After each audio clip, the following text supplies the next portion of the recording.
Hello, and welcome to One Spark Stories, the podcast where innovators, creators, and some unsuspecting risk takers share about navigating highs and lows, laughter and tears, and how sometimes all it takes is one spark of inspiration to find your way to happiness.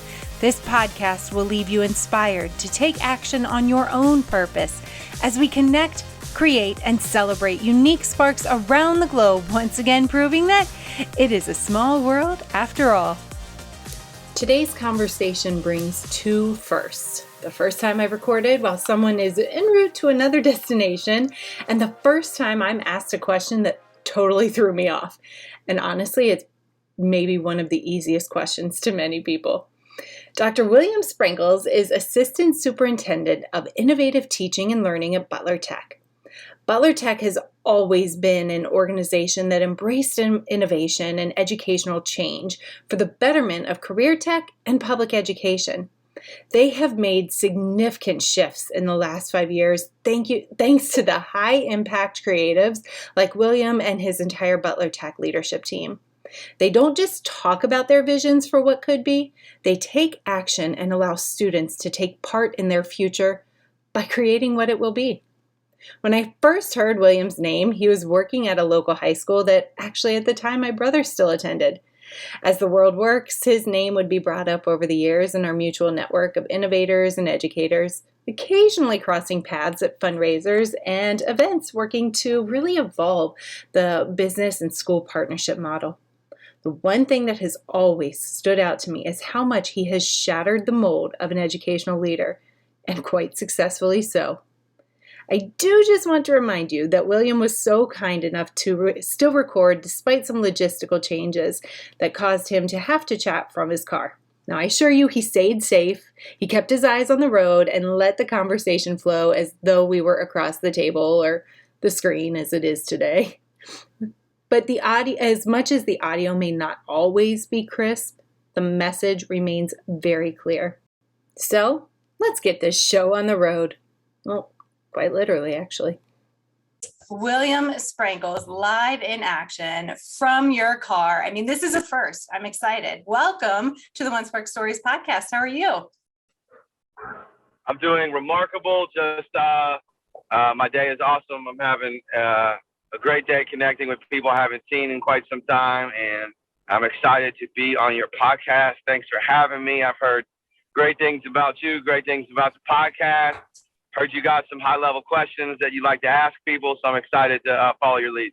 Yeah, we're going to dig into your soul today. Now, it's going to be very fun, and I am so excited to have you on because, you know, much like you're the first to be mobile while recording, you've also been one to make some waves in education in a way that I think is opening eyes for the good. So I'm excited to dig into that. You know, we'll get there, but first I want to start out with a little bit of backstory about William. All right, so are you ready for a few questions? Let's go. 20 questions. Keep it hot. We'll see if we even get to 20. I usually make it to 3. Here we go. What was your creative outlet as a kid? My creative outlet as a kid was probably athletic spaces. I didn't get into traditional arts or music. It's not where I thrived. I think I felt the safest and the ability to create inside of athletic spaces. So on a soccer field, on a basketball court, those places felt the safest for me to create from a sense of, there's a lot of artists, like Steph Curry's an artist, right? He's not just an athlete. There's a whole world of people out there, young people in particular, that are inspired of allowing sports to become a version of art for them. And while I was never a high-level athlete, I played some varsity sports in high school and played a little bit in college. And I suppose the athletic spaces always felt like where I was able to create at the most. Yeah, that's really cool. And it's interesting because safe space is not a word I would attribute to you, just in this fact that I've not seen you play it safe. You are one to take risks. Now, were you a risky kid? Were you one that liked a challenge that, hey, Mo, watch this? Yeah, I mean, I was for sure high level mischievous, high level risky when it wasn't on a sports space. Risky in terms of grew up like, I suppose in high school and middle school, I navigated social spaces by making people laugh because I was small, I was tiny. I didn't have a lot of good looks that I have now, right? I felt that traditional teenage peer pressure, I suppose. So I know that I was conscious about how I navigated social spaces, which really has a significant influence on my adult identity. Like, humor is for sure an element of my adult identity now because it became a learned behavior when I was young to allow me to successfully navigate social spaces. And a lot of times navigating those social spaces were extensions of being risky and mischievous. Yes, I feel that very much so. And as somebody else who's used humor almost for myself as a mask for years, it was comfortable. It let down walls with people. Do you find that now as an adult that not everybody's as receptive to that humor as they were when you were a kid? Do some people put up a wall and maybe not take you as seriously because that's your approach? Or have you been able to break down that barrier that can occur? That's a good question, right? So I think that's a roller coaster ride for me as I continue to mature as a educational leader and as an adult, is always being conscious of the affect that I give off to other people, right? So once I get to know people well and deeply, and they know that humor is a part of my identity, very rarely does it become problematic in those spaces. If I don't know people well and their introductory level relationships, sometimes humor can be the wrong emotion, the wrong affect to use and to generate and to facilitate spaces. And I think in my 20s and early 30s, I don't know that I was as conscious of it as I needed to be. And I'm able to navigate that space a little bit more thoughtfully right now. But I suppose I believe in my core, right? Like, if I'm not having fun and laughing daily, laughing on an hourly basis about the spaces that I'm in and the people that I'm working with, it makes me pause to reflect on, like, why am I not having fun?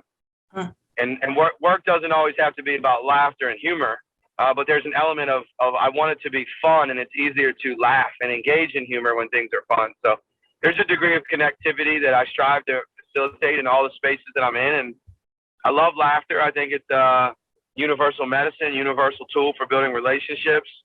If you can laugh with people, you can work hard with people. And that's something I try to take into my adult leadership identity for sure. Yeah.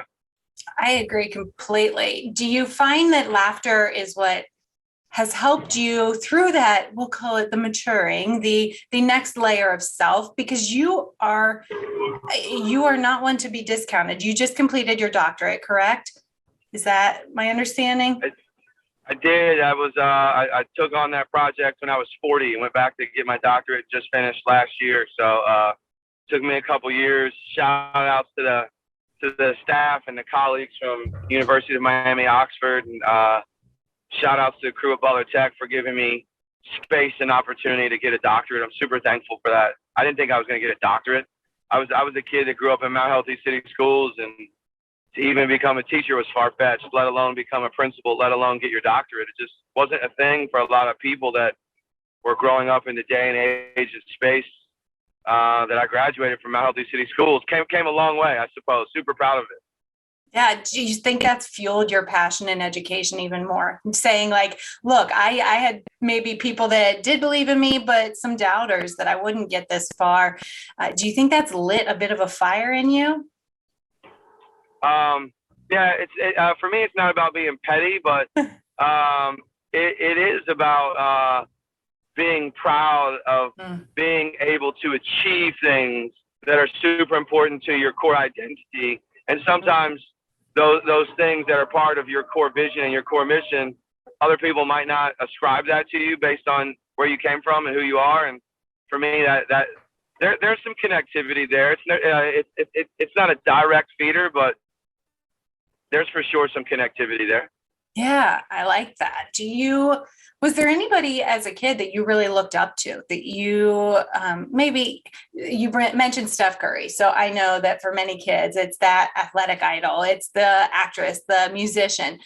Was there somebody either in that fame category or that was personally famous to you, maybe, that really drew that desire to be successful? Yeah, that's a loaded question for me. So I think when I was growing up, I don't know what grade I was in, maybe third or fourth grade, my mom decided to go back to night school to become a nurse because she was working at the convenience store my first couple years of education. And my dad was a construction worker. My mom was working at the convenience store and Marshall's. Shout outs to Marshall's. Marshall's got us through some days. That was before TJ Maxx was around. We were getting busy at Marshall's. She went back to night school to become a nurse from Cincinnati State. And I remember her going to work during the days, taking care of us when we got home from school with after school activities, then going to night school. And I remember this like high level degree of her work ethic that became part of what I hoped, what I aspired to embed inside my own professional DNA was always this identity of working hard in order to achieve particular outcomes. From an educational space, one of the things that became my why of what propelled me to go into education is I didn't have many, if none, inspiring teachers that were on me, that were pressing me to achieve at a high level. Like, I floated through high school. I didn't get pressed a lot. I made it to college and had no clue what was going on at my freshman year of college. I had no clue. Failed out of my freshman year of college, failed out of my sophomore year of college, failed out of half of my junior year of college. I was 0 for 3 at colleges. And I ascribed that to my high school experience was so frustrating for me, not because of my friends, but I didn't have a lot of adults during that era that were on top of me from a space of high expectations. Mm-hmm. So I knew what I didn't want to be. And my mom had kind of given me this identity around work ethic that started to shape what I thought was necessary in order to transform my adult journey. So those are two of my influences, one being my mom and another one being don't be like this, which, I think all of us have some narratives around people that we remember in our teenage years that we don't aspire to be like. And I was fueled by a chapter of that. Like, that was an important chapter for me. Yeah, it's wild that you mentioned that drive and the don't be like this mindset, because I know for many people going into education, it was very much like, oh, I want to give back to students the way these teachers did for me, or I had this great experience and want to do that for students. However, so I'm going to give another shout out to Miami Oxford. I always like to clarify, we get snow, not sunshine. We're the Miami up in Ohio. But so students in the education program there that I feel so fortunate to have taken through a course this past year, they were very transparent in their drive. I overwhelmingly was because they wanted to go back and change what their experience was. Collective voices were saying it is not okay. The fact that I did not have a book in my hands until 8th grade because I was pulled for language services for speaking English as a second language, even though it was a dual language family and they were capable, it really took away from the educational experience and the drive and hope that the family was really looking for. So I think it's so powerful to own when we say, you know what? I hated this experience. I hated the boss I had, or I hated the way they ran this system. I need to do something about it. So that would definitely kick some fuel in the gear. Would you say that that is something in the nature of organizations, businesses, nonprofits, schools? Things are changing rapidly right now. Obviously, we hear a lot about the Great Resignation, but it sounds like there's still a lot of energy where you're at. I know that Butler Tech is now they're bursting at the seams and people are wanting to come in. What do you think is helping connect people to the mission there, to the purpose of Butler Tech? What do you see the draw for students and families? Yeah, there's man, it's such I appreciate that question because I think a lot of career tech centers are misunderstood spaces. Mm-hmm. When I was in high school, and I was in Mount Healthy, and they were like, you can apply to go to the Oaks. I'm like, I don't want to go to the Oaks. I don't know any of the kids at the Oaks, and I thought I was going to get my arm sawed off in some machine, right? Yeah. So there's these old, antiquated, outdated perceptions. So a couple of things about your question. One is we get a lot of young people that are deeply, deeply passionate about staying out of debt. Interesting. And they recognize that they can come to Butler Tech, advance their career options, pay their way through college, earn college credits, earn myth. College is, while it might be necessary for certain careers and pathways, college is one of the biggest scams right now in the country. Kids are going 6 figures into debt for a general liberal arts degree and can't find jobs when they get out. So a lot of young people are hearing that narrative, and they see Butler Tech as a early point of access to careers and jobs. And so a constituency of young people come to us because they want to stay out of debt and they're deeply passionate about it.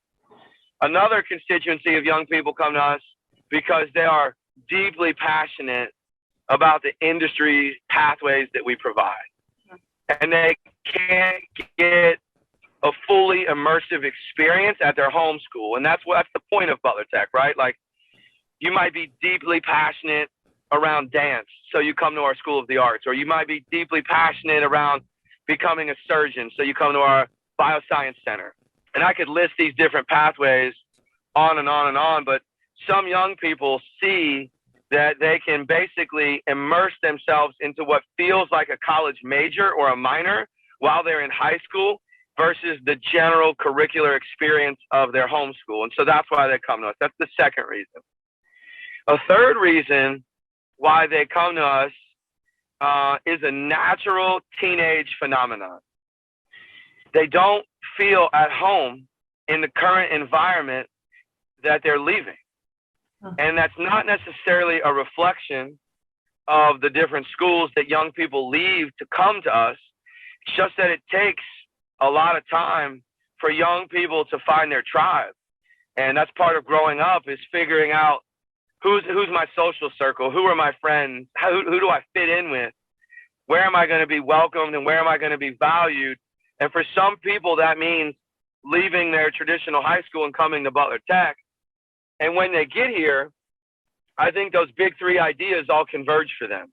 They realize they can stay out of debt and have a foot in the door to their industry before they realized it. They realize how deeply passionate their pathway of study is. They realize they may have discovered a new social group of young people that can become their tribe. And when all 3 of those things click for you, it allows young people to be free. And when you can be free in an instructional space versus confined, right? Like, that's one of the most liberating things, is this notion that education should be liberating, and education shouldn't feel like busy work stacked against you. Education should be the experience that we get access to that lets us feel free. And if you feel free, anything is possible.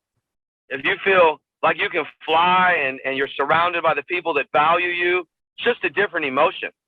And I don't know that I had that emotion ever as a high school student. I have that emotion now as a school leader, because I feel free as a school leader that I can surround myself with remarkable teachers, other remarkable educators and kids that are like deeply curious about Butler Tech. And that culture of feeling free even lets me love the space that I'm in as an adult, not just love the space that we're curating for young people.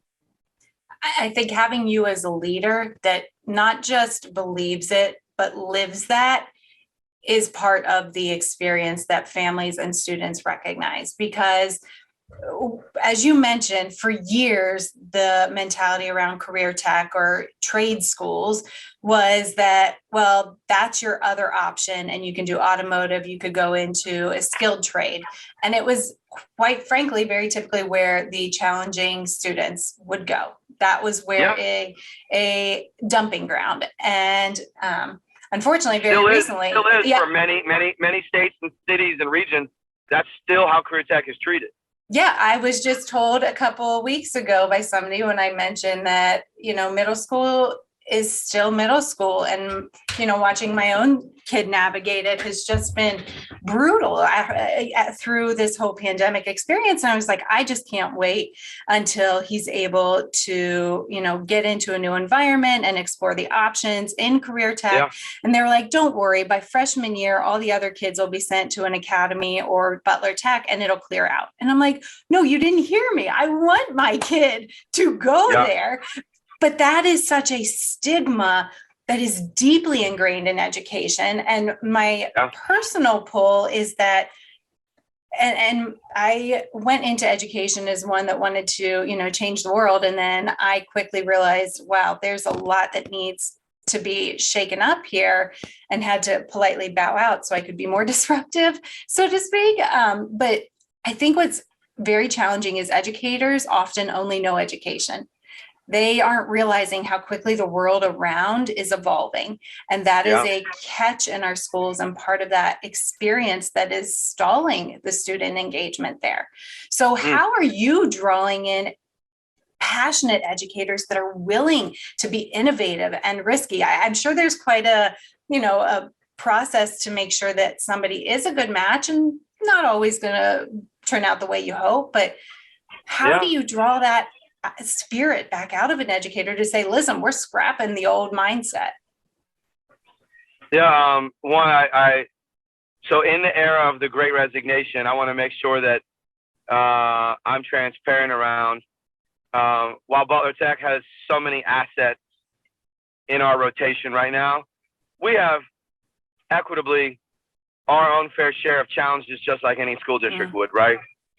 We have teachers or staff members that have decided to leave Butler Tech because it's not the right place for them, or maybe they don't vibe with our culture, or our leadership vision and mission, or a variety of reasons, and that's okay. I think part of the first thing to attracting the right people is coming to accept that not everybody's for that space, and it took me a while to arrive at that as an evolving leader still, because when someone chooses to voluntarily leave your organization, initially you're like, oh, that hurts. That's a slap in the face. And I think while it might hurt, it's an opportunity to be deeply reflective around validating what your mission is and the culture is that you're trying to create, and knowing and trusting that there are educators out there that aspire to be in those spaces. So I think the second part of that conversation is having real pointed conversations with people during the interview process around what is it about our mission that you want to be a part of. Not why did you apply here because it's close to home. Not why do you love English.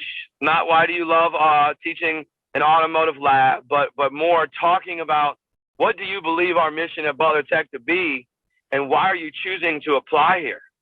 And getting potential educators to wrestle with that question in front of an interview committee is a really arduous thing to do, right? Like, that's something that's super important to our leadership team, is providing space for potential Butler Tech colleagues to answer those types of questions during an interview journey, for sure.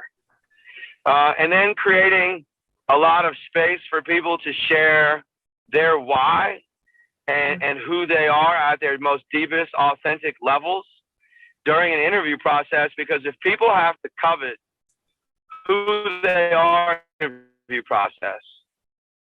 You're never going to get there all yourself when it comes time to arrive when kids show up on day one. And the best teachers are the teachers that feel motivated and safe enough psychologically and emotionally to be their authentic selves. And it takes some like really critical professional conversations to get there. And we got a long way to go as an organization to keep getting better at it. But I'm super thankful for our leadership team this summer that has really evolved our hiring practices. It has really evolved the degree of critical questioning and pointed conversations we're having with our new onboarding of teammates that are joining us for the 22-23 school year. I'm excited about the lineup of educators that are coming to Butler Tech. Like, we got some remarkable rock stars coming to our organization this year. I'm excited for them. That's huge. And hearing a couple key words to me are the alignment piece. You have to have that alignment. And if you're not transparent out of the gate, it's gonna fall on its face. People are gonna feel duped or feel like they aren't heard. So you're giving people the opportunity to be heard immediately. And then the other one is the onboarding. That is horribly overlooked in education. It's typically, you got hired, meet with HR for 45 minutes, get your paperwork, go to your building. Here's a meeting about your benefits, Cool, good luck. Oh, we'll throw in a mentor, but that mentor may or may not be available. So there you have it. I think that onboarding piece is what's going to keep the passion going, and make sure it assures people that their why has not been forgotten. Sure. That's definitely a big piece of myself, considering when I first entered education, after my first program, everybody was like, oh, I found the words to the interview, or I found responses to the interview questions. Like, that's how horribly scripted even becoming a teacher became, that they were looking for very, very specific responses to questions. We've lost that innovation, and we've lost that respect for asking why. We talk about a why, but we don't allow people to ask why. Now, I want to ask, maybe not why, but lean more into the create aspect and think, you certainly have been part of an incredible program there, but what would you say is something you've helped create there, whether it's within the culture or a program that has really helped transform that thinking around the career tech experience? I think there's 3 or 4 movements inside of our district that by no means have I created by myself, but I've been blessed to have a really high-level group of district leaders and district teachers to partner with to create 3 or 4 things since I've been there for 5 years. One is we really created some district cultural norms through a process of refining our leadership conversations that drive how we facilitate collaborative spaces, how we run meetings, how we speak to each other. Those are typed, those are written, those are published.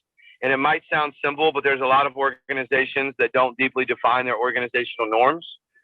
So for me to be provided the opportunity to do some leadership facilitation and generate these norms alongside our principals, our district leaders, and key teachers, that was a significant impact. Something else that is super progressive, but in many ways still super polarizing, right? Like, we have pockets of people in our district that aren't fully on board with some of our district initiatives, and that's okay. Not everybody's supposed to be in districts. I mean, you don't want everybody thinking alike. But I would say that it's super progressive is trying to annually recreate or curate the energy around our Fit Day experience. The Fit Day experience is basically, in short, we don't mandate school on Fridays for young people. It's completely optional. And it's not every Friday. It's about half of the Fridays throughout the school year, about 18 of your 36 Fridays. And young people can stay at home and they can focus on their mental health. They can drive their parents to doctor's appointments. They can work and contribute and make money for their family.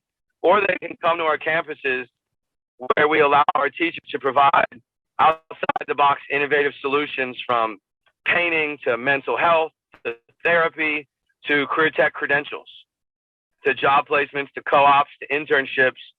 And we basically try to provide anything that young people say they want provided. We try to curate it using our teachers. So Fridays for the last 3 years are so wild because we didn't know, do we do this with all students? Do we do it with all teachers? Do we mandate it? Do we make it policy? And really what keeps happening is we just keep trying to water the soil as the sunlight and the seeds kind of cultivate. And wherever there's positive energy, we just keep navigating there using these Fridays, these Fit Day experiences. And I'm super thankful for our friends at ODE for blessing us with the pilot waiver for 2 or 3 years in a row to do Fit Day experience.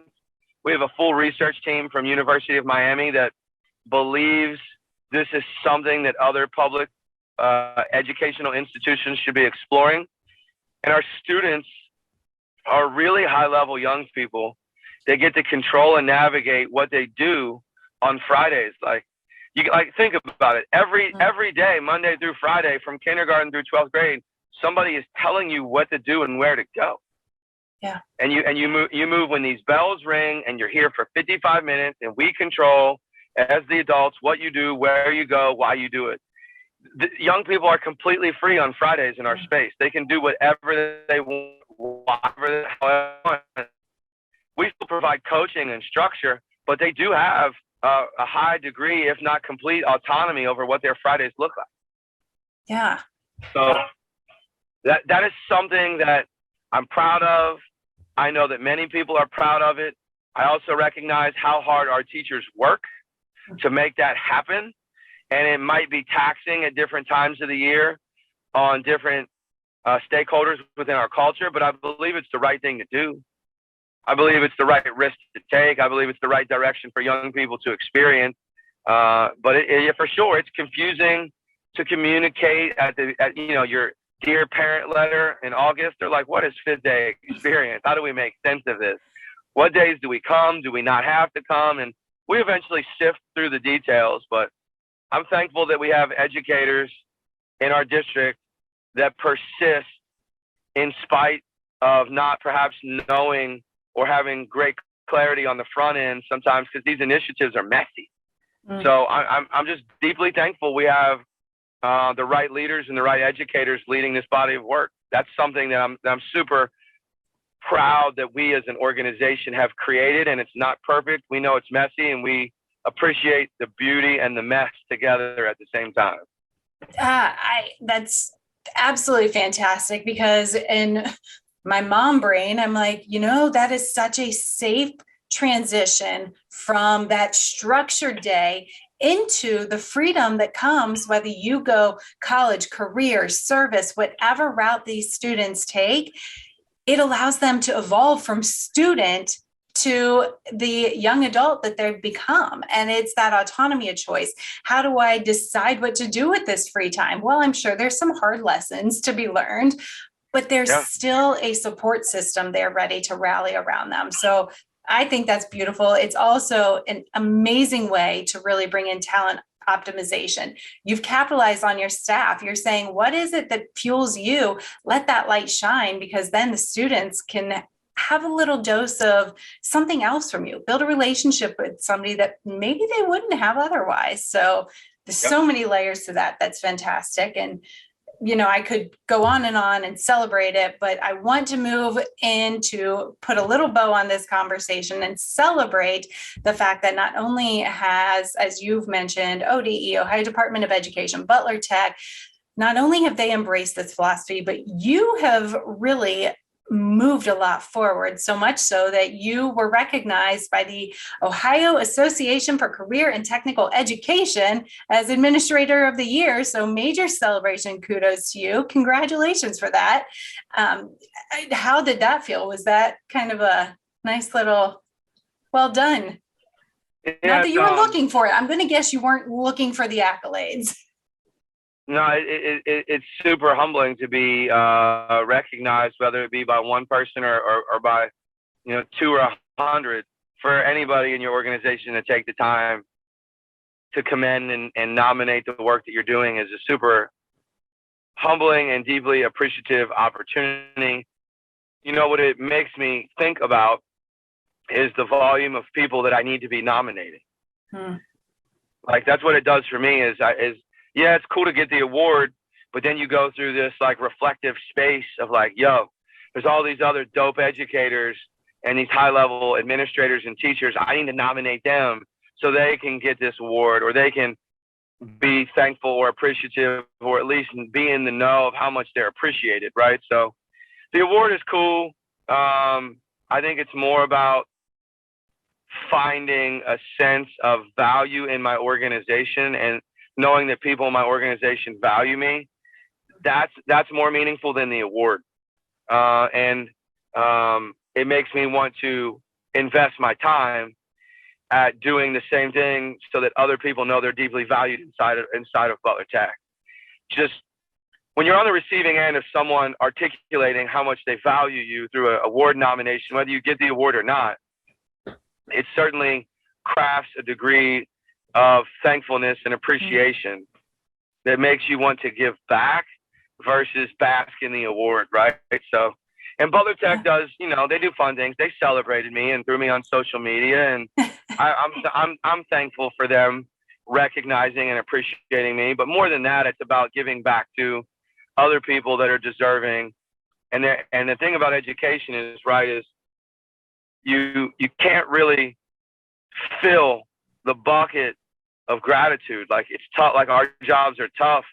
So to take time out to provide gratitude to somebody else is such a refreshing experience, right? So that's what my goal is this year, is to spend more time delivering gratitude and communicating appreciation to other people in the organization, because I know it made me feel valued when I was notified that I had been recognized for that particular award.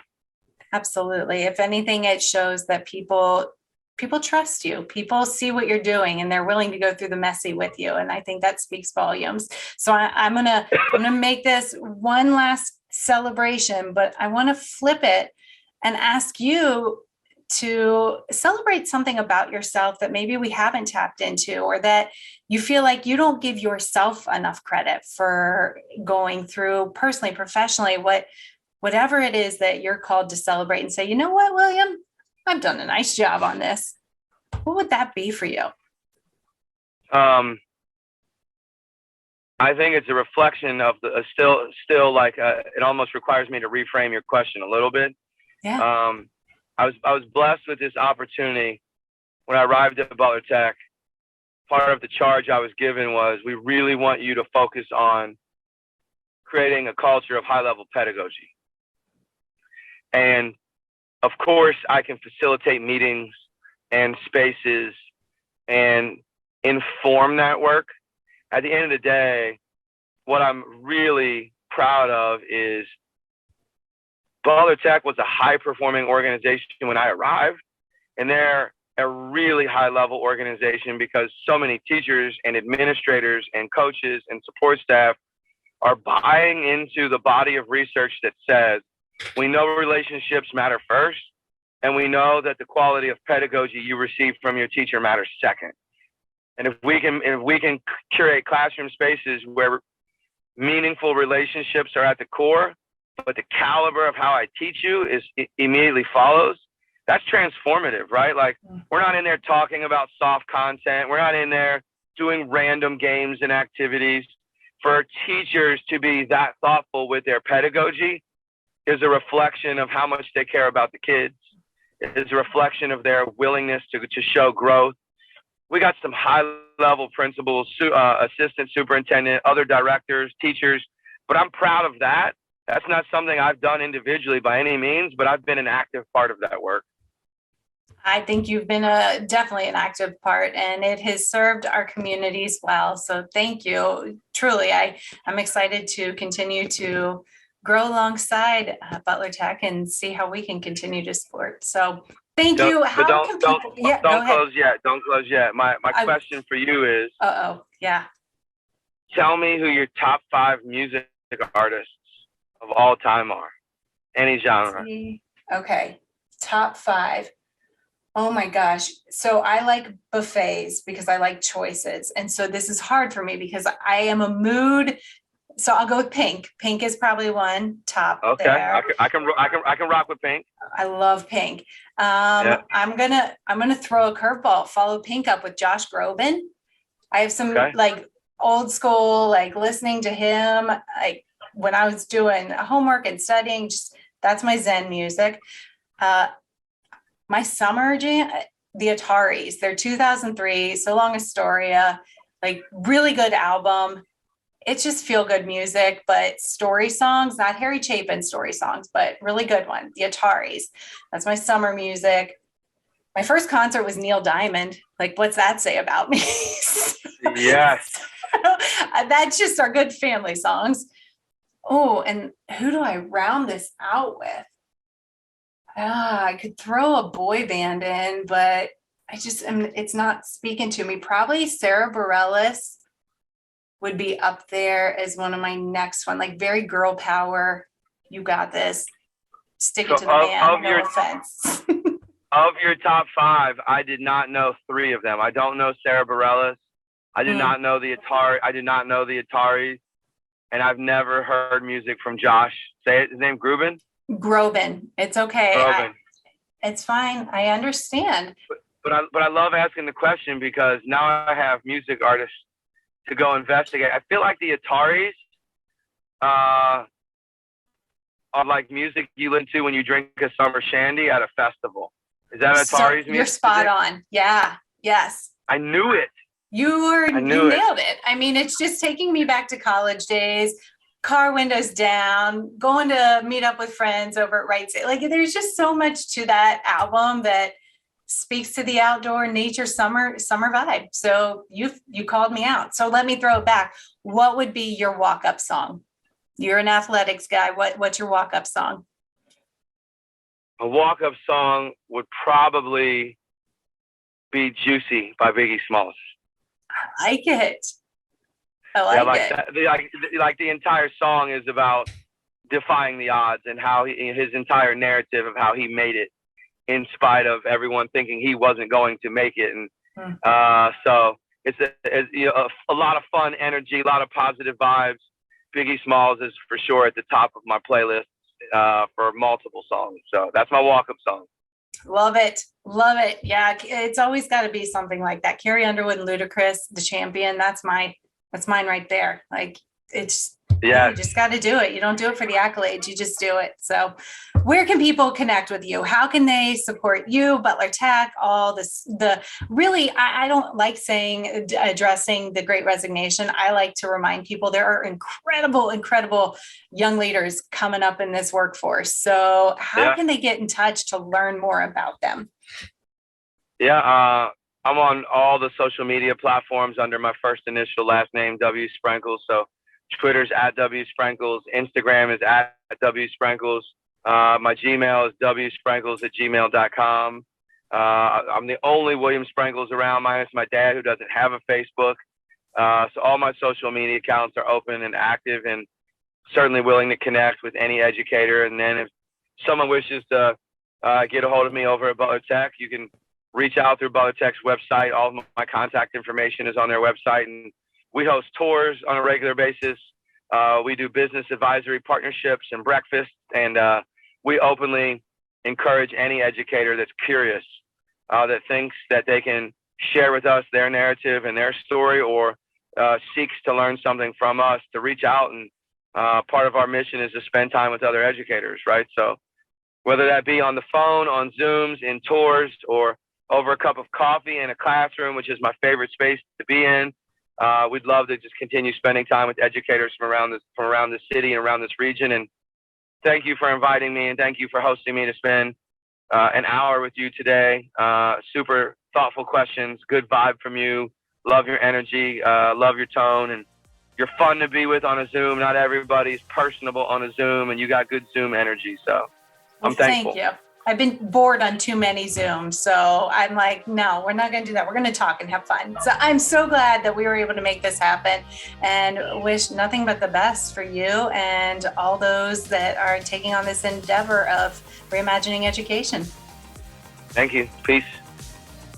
Okay, seriously, I drew a complete blank when he asked about my top 5 songs or artists. I am a complete music nerd, but I love lyrics more than genres, though I could not tell you a song title or artist. I fail at music trivia. However, I am not gonna lie, I can still get down with some Neil Diamond, even 30-something years after that concert with my parents. Very cool experience. But anywho, let me know if you are looking to ignite a spark in your organization the way William has with his. One of the best feelings is hearing leaders reach out and say, Katie, thank you for bringing us a new perspective, helping lay out a framework for innovation that makes sense for our organization. Authentic innovation is what will drive change. Employee burnout is high, leadership burnout is high, personal burnout is high, but by tapping back into your curiosities and harnessing your creativity, you're harnessing your purpose, that commitment and productivity will be higher than ever. So make sure to share this episode with someone that may be empowered by the message. And likewise, if you have the opportunity to rate and review the show, it will help it become more visible to others who love the value of new perspectives.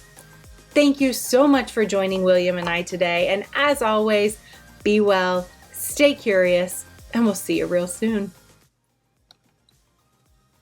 Fun fact, when a wasp enters a bee's hive, the bees don't sting it, they swarm around it, causing it to overheat and die.